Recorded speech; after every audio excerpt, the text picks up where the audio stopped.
Hello, fellow ag nerds. Thank you for joining me for another episode of the Future of Agriculture podcast. My name is Tim Hamrich, and every week I talk to the founders, farmers, innovators, and investors, the people shaping the future of the ag industry.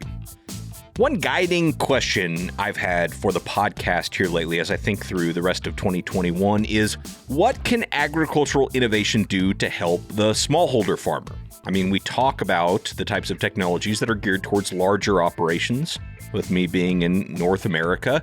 But what's out there that has the potential to really improve the lives of small farmers, especially those in developing countries? Well, we have a really interesting example of one of those innovations here on the show today. Weather Risk Management Services is an India-based company that collects data to help producers manage their risk. The company started as offering just crop insurance products, which is still a big part of their business. But they've also expanded into products that incentivize and reward farmers for using certain risk management strategies. In other words, a farmer will pay a premium and agree to certain farming practices, and in return, they're provided with a guaranteed yield and paid if their yield drops below that threshold. Now, this obviously helps take away the risk of adopting new practices, and it helps farmers focus on those things that they can control while having some downside protection against those that they can't control.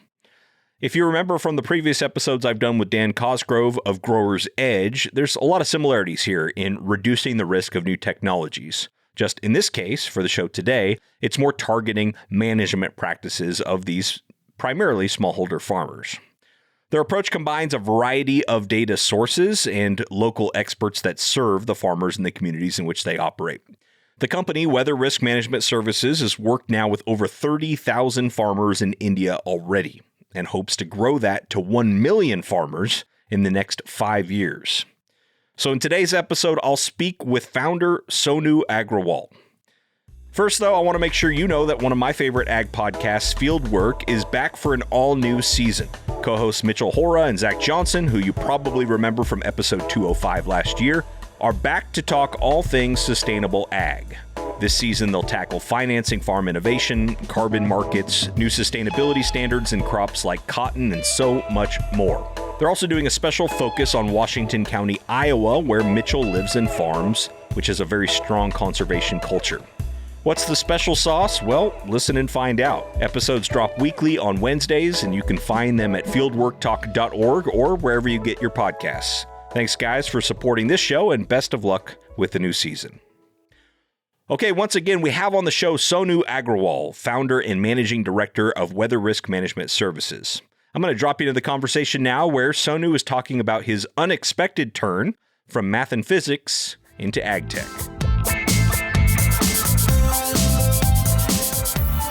So I'm a physics postgraduate, and of course I had an inclination towards doing something which uses technology, which uses my maths and physics background. So that was there in the back of my mind, but in the wildest dreams I never thought that I'll venture into agtech. It just simply happened that I landed up in an insurance company. I was given this assignment to design products for farmers. And somewhere I could see, this weather insurance product could use my abilities, my maths background and my technology background. And it appealed to me that we could do something worthwhile for the farmers. That was the genesis of, we never dreamt of it. So is this for the farmers or is this for the insurance company? It's both, but first and foremost, whose problem are you solving? It is the farmer's problem. So we saw that the farmers were grappling with losses due to weather.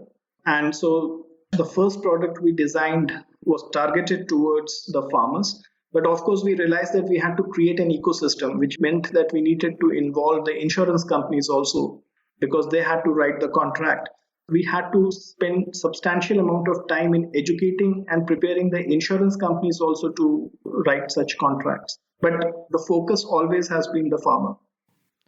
And the problem you're solving for the farmer, is this going to get them more access to insurance or just an easier process? Explain that in more detail. So in many developing countries, and since 2004, I've worked not only in India, but several countries in Asia and Africa. There is a very low or no access to crop insurance contracts. And since there is no crop insurance, access to finance is also a big challenge because banks do not lend money to small farmers. The banks are not covered against losses due to adverse weather events. So there is a complete lack of access to crop insurance. Of course, over time it has improved, but still it's very low. And because of this, there is lack of access to finance. So our product basically tries to fill this gap. It provides an access to insurance, affordable insurance. That is one. But that insurance also, the way the contract has been designed and it has evolved over a period of time. I mean, there is a 17 years of work that has gone into it. So it is an insurance, but it incentivizes the farmer to use better risk management practices. So the way it is designed is that if the farmer is, for example, using drought tolerant seeds, or if he's irrigating his field, either he will get a discount in premiums for the crop insurance contract, or he would get a more sum insured. For example, we buy car insurance, vehicle insurance. So if we drive safely, the insurance companies give us some bonus. They could give us some premium discounts, or they could give us some freebies or a higher sum insured. Similarly, in crop insurance, what we do is if the farmer is using better risk management practices, and there is a way to track it, that's the real innovation, that we can track at the small farmer level what risk management practices he is undertaking. And according to the risk management practices he's undertaking, he gets either a premium discount or a higher sum insured in the crop insurance contract. There are now different designs. So in some crop insurance contracts, we cover the yields of the farmer, the yield he would get. So if the farmer follows good practices, he would get a higher assured yield. A normal farmer could get, let's say, 4 tons per hectare, and he could be given that yield assurance. But if the farmer is using better practices, he could be given a yield assurance of 4.5 tons per hectare. So that's the idea. So to give better access to insurance, but the way the insurance has been designed is to promote better risk management practices so that the premiums can become more affordable for the farmer. Are they buying this through their current insurance agent, or are you the insurance agency? No, right now it is us. It is us. So as I said, there is lack of access to crop insurance. Okay, so the government program also is given through the banks, and it's available only for those farmers who are availing credit from the bank. So it's not like a regular life insurance. Even in rural areas in India, you will find a life insurance agent, but a crop insurance agent is very rare. So today it is us who are reaching out to the farmers through our various channels and trying to sell these products. And how do you validate the practices as far as, is it kind of on the honor system? They tell you what they're doing and you kind of calculate accordingly? Or, I'm curious about how you make sure the data that goes in is good. Yeah.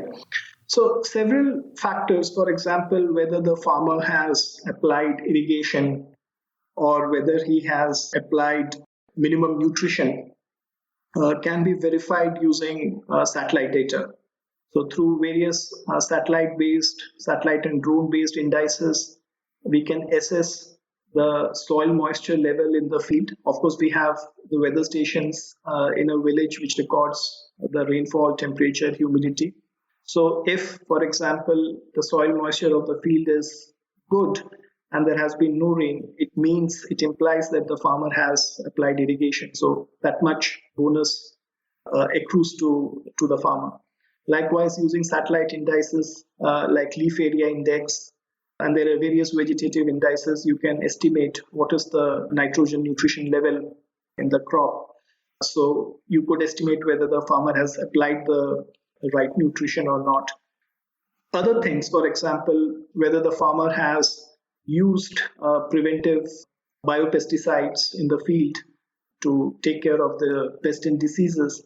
There are two ways. We have mechanized machines which spray these biopesticides, and we fit a tracker in these machines. So if this machine enters the farmer's field, which is geo-referenced, we have the geo coordinates of those fields. And if this vehicle, the spraying vehicle, has entered the field, then we know that the chemical has been applied. For many small farmers, at times it's not possible for us to send these vehicles to the field. So the farmers have a smartphone application, or our field teams have a smartphone application. And while the farmer is spraying the crop or using these preventive biopesticides, a picture or a video is taken. And each of these picture or video is time and geo-coordinate stamped, so that we know that this particular process has been undertaken in the field which we are targeting, and that is uploaded. So for the more important things in the production process, either using satellite, drones, or pictures through smartphone applications, we have a process to track whether the farmers have undertaken those important steps. And once it is verified that the farmer has undertaken a particular step, so there is a incentive matrix in the contract which is given to the farmer. So if he has irrigated the crop well, so there is a 5%, let's say, bonus. So his assured yield goes up by that much amount. Likewise, if he has not undertaken a particular practice, there is a small penalty we also keep, so that the farmer is incentivized to undertake those practices. And all of those practices are designed for optimal yield? Yes. So before we enter a village, a lot of analysis is done. So we have, fortunately, in many countries, at least in India and several other countries, we have some historical yield data, and there is weather data. So you can do your analysis. There are various crop modeling frameworks now for crops. So you can see, okay, you can analyze using those frameworks why the yield has been suboptimal. Is it because of environmental factors, or is it because of nutritional deficiency in the crop, or because of frequent pest and disease attacks? So we analyze and then identify the more important risks or the factors which have result in suboptimized yield. And then the whole production process, what we call the package of practices, is designed in such a way so that we can improve the yields gradually. It is those important factors which are given a weightage in the insurance contracts. So the more critical factors, the more weightage is given to those factors in the insurance contract while giving incentives.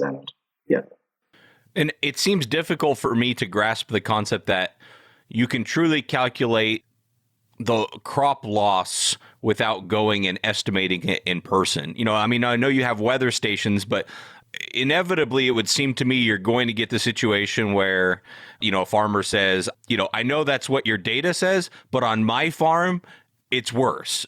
So how do you handle that? You're very right, Tim. So what we do is initially in the villages, when we first start, we give the farmer, let's say 10 or 15 days before the harvest, we give him an estimate of the yield in the farm. That we say that according to us, let's say this is the yield, and it is more or less than what was promised or what was guaranteed in the insurance contract. And we ask the farmer whether he agrees that the estimated yield would be at that level. If there is an agreement, then we settle the insurance contract using that estimate. But in case the farmer disagrees, or even if we feel initially, we are a little conservative. So if we feel that the estimated yield is very close to the guaranteed yield, and there is a possibility that our yield estimate could be marginally wrong, and the farmer could, get a compensation. So we do then what we call a crop cutting experiment in the field. We say that, look, we'll come to your field. There is a process to do a crop cutting experiment. It doesn't mean that we have to completely estimate or do a full harvesting of the crop. We'll pick randomly selected sections in the farm, and do a crop cutting experiment in those sections and estimate the yield using that. And that would be used to settle the contract finally. So in order to give more confidence to the farmer and also to test our models, we have this provision in the contract that in case there is a disagreement or there is a feeling that there could be an error in the crop yield estimate based on models, we'll come to the farm and do a crop cutting experiment. And from our experience following this process, we have had out of, let's say, 30,000 farmers covered so far, there would have been hardly 3 or 4 disputes. Wow, that's incredible. And 30,000 so far. Yes. That's great. And talk about how the farmer pays. I know you mentioned earlier that financing can be very difficult in developing countries for smallholder farmers. And so are they paying this premium up front, or is there any sort of arrangement that allows them to, to help with their cash flow? Primarily so far, the farmers have paid on their own. Initially, they start with smaller contracts where the fees could be in the order of, let's say, something like $10 to $20 per acre. Okay, so they start with smaller contracts because there is a trust deficit in the beginning. They want to test out the services, and then gradually we have cases where they have paid up to say something like $100 per hectare of land as the fees for these services. We also make arrangements with various agriculture input companies, procurement companies. In some cases, these companies, because they also have a stake in the agricultural ecosystem in an area, they also want the farmers to be using better technologies, having some kind of security in case of adverse weather events, because it also, in case a farmer loses his crop, the procurement company's supply chain also gets affected. So sometimes these companies also chip in and they also contribute to the premium or the fees of the contract. But I would say 90% of all our farmers, they are paying on their own without any subsidy from the government. And remaining 20%, there will be some contribution from other agriculture stakeholders like the input companies or the procurement companies. So this is how it is done so far. And how many of those 30,000 farmers would you estimate, or maybe had insurance before or are getting insurance for the first time because of your technology? I would say the farmers have experienced or have taken some kind of insurance contract in the past. At least 75% of them would have taken. So there is in India a government-sponsored insurance scheme called the Prime Minister's Insurance Scheme, which is a subsidized crop insurance scheme. And any farmer who takes a loan or credit from the government-affiliated banks, they are automatically covered in that scheme. A part of the loan amount is kept aside for the payment of that insurance premium, and it is heavily subsidized. So many farmers involuntarily subscribe to that product. So they have some kind of access to insurance, at least those who are taking loans from the banks. And that scheme started a few years back in 2015. So many farmers have taken some kind of insurance contract, but it's a little different contract. It settles at a village level, so if it tracks the crop status at the village as a whole, and if the village level yields are likely to be lower than a defined level, then everyone in the village gets a compensation. So it's a village level area yield index, as we call it, but it does not track the status of the crop at the individual farmer's level. So it's a little index approach at a village level, and farmers are not particularly very, very satisfied with that contract. And that's the reason why many of the growers who think that they are using better practices and they should be getting higher yields, and the government defined yield level is not something which they find attractive, they then buy our products. Maybe if you could share an example or just a generality, either way, of the type of impact this can have on a farmer. So the access to this product will do what? I know you said like 80% or so are already on this government type program. And so for 20%, you're giving them access to something they didn't even have before. But I mean, just in general, What impact does this have on the lives of an average farmer in India? Right. I'll give you an example from our work in eastern part of India, where there are small farmers who grow potato, very small farmers. Okay, and these farmers, have very suboptimal yields. Like they would be getting 2 tons per hectare yield for potato, which is way below the national average. I'm not even talking about the developed countries, the yields in developed countries. Now, one of the reasons why the yields were so low was that the farmers were very small and they were doing suboptimal practices, not applying nutrition, very, very infrequent irrigation, lack of use of biopesticides. Now, one of the challenge was that they felt that if they did all that, all the recommended practices, their investment increases. They had to spend something like $100 to $150 more, and they were not sure that if I do this, if I make this investment $100 to $150 more, whether the yields which I get would be sufficient to recover this increased cost of investment. There's always this dilemma, because what could happen is that they do everything right, but there could be a pest attack or a disease attack which will completely wipe out the crop, or there could be a unseasonal rain or inundation.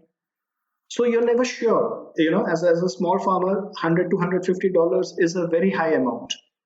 And if you're not sure what could be the outcome, one hesitates in undertaking such investments. So what this product did was, when we started back in 2016 in those villages, that we assured them that, look, if you do this, do all the recommended practices, I'll guarantee you something like an increase in yields. Like say their baseline yield was about, as I said, 2 tons per hectare. We said that we will guarantee you 2.5 tons per hectare.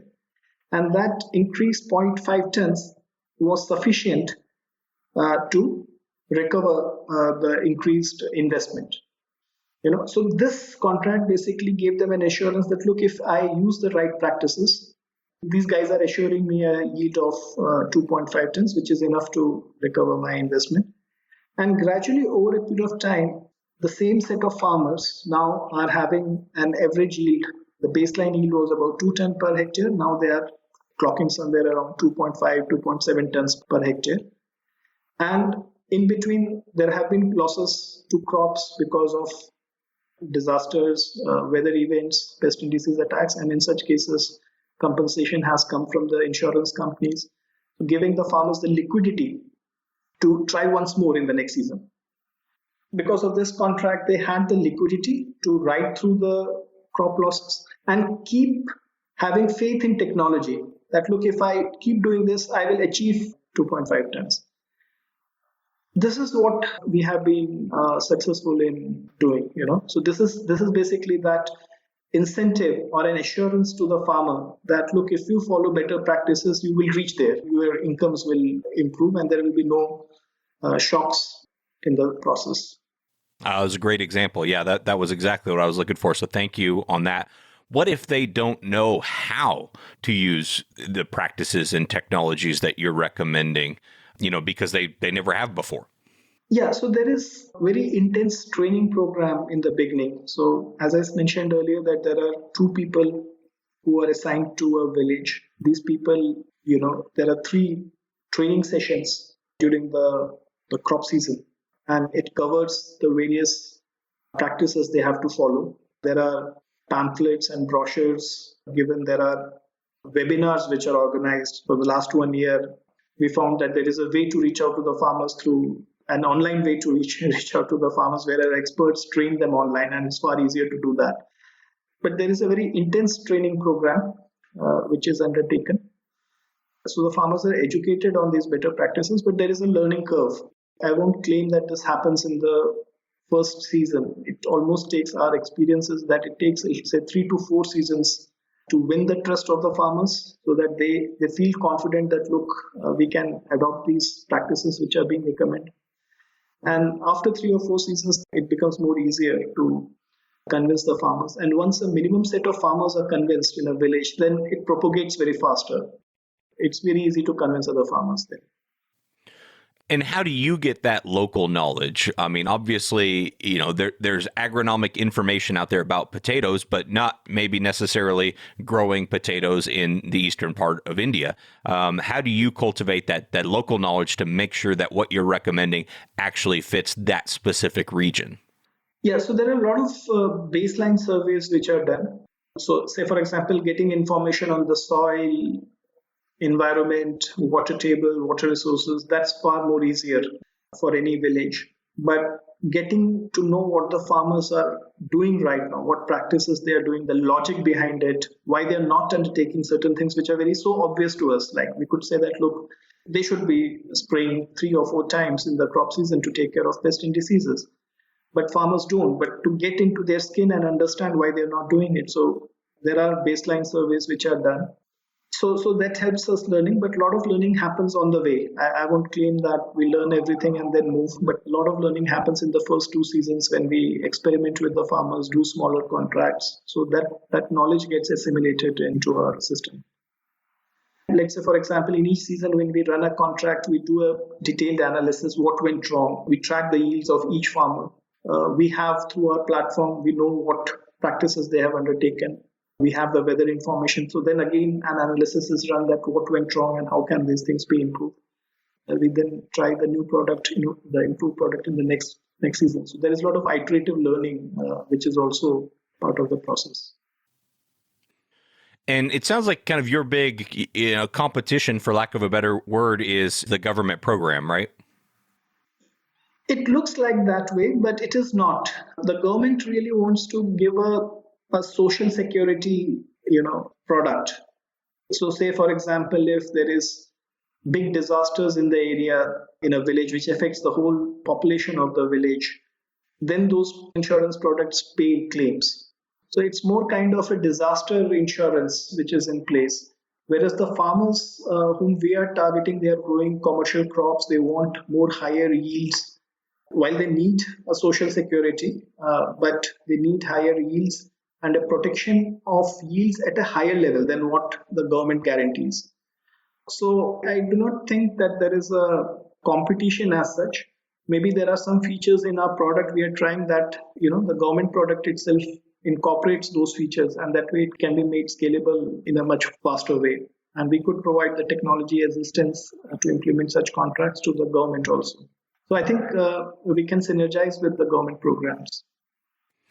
One thing it seems like I've picked up in other developing countries is that, and maybe this is true in India or not, maybe you can tell me, but is that, in a certain community, there may be just a couple farmers that are really keeping good track of, good accounting. They're really putting data to their process in, just in keeping basic accounting. And they're always the ones that are faring better, it would seem.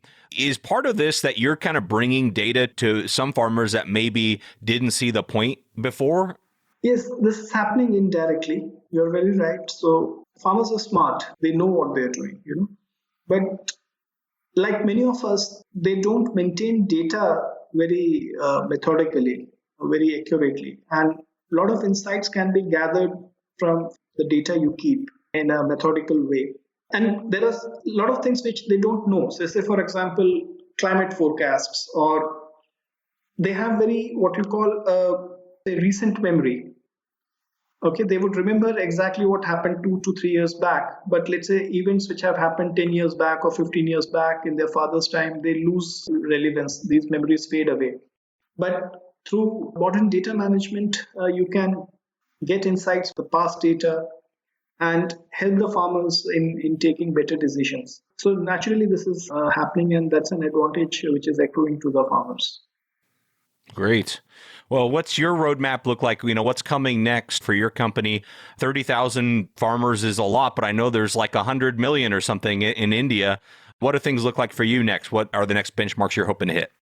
Yeah, so still the technology needs a lot of improvement to track each farmer.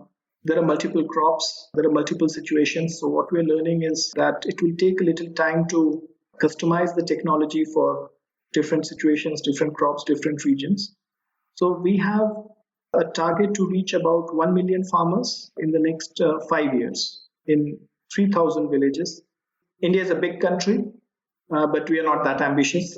We have limited targets right now. The technology also needs a lot of improvement. There are things we will learn over a period of time. Whether our portfolio remains profitable or not in adverse weather conditions is also need to be tested. So in the next 5 years, our target is to reach 1 million farmers in India. In a few other countries, we have small projects going on, which are being sponsored by donor agencies. We are experimenting, and hopefully, we will demonstrate the concept in these countries in the next 5 years. We'll see then how it progresses. One thing that I just thought of based on what you just said about severe weather, optimizing for yield this year is not always the same as optimizing for resiliency. And so how are you approaching that to make sure that the farmers are not only getting the optimal yield, in any given year, but are also building resiliency in their cropping systems for, a changing weather?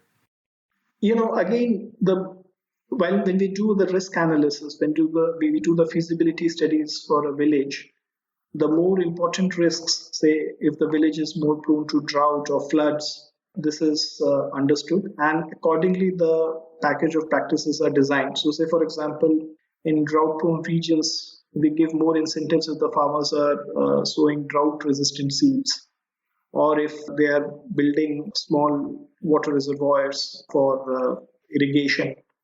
So incentives are given for that, or if they are using drip, they are given more incentives.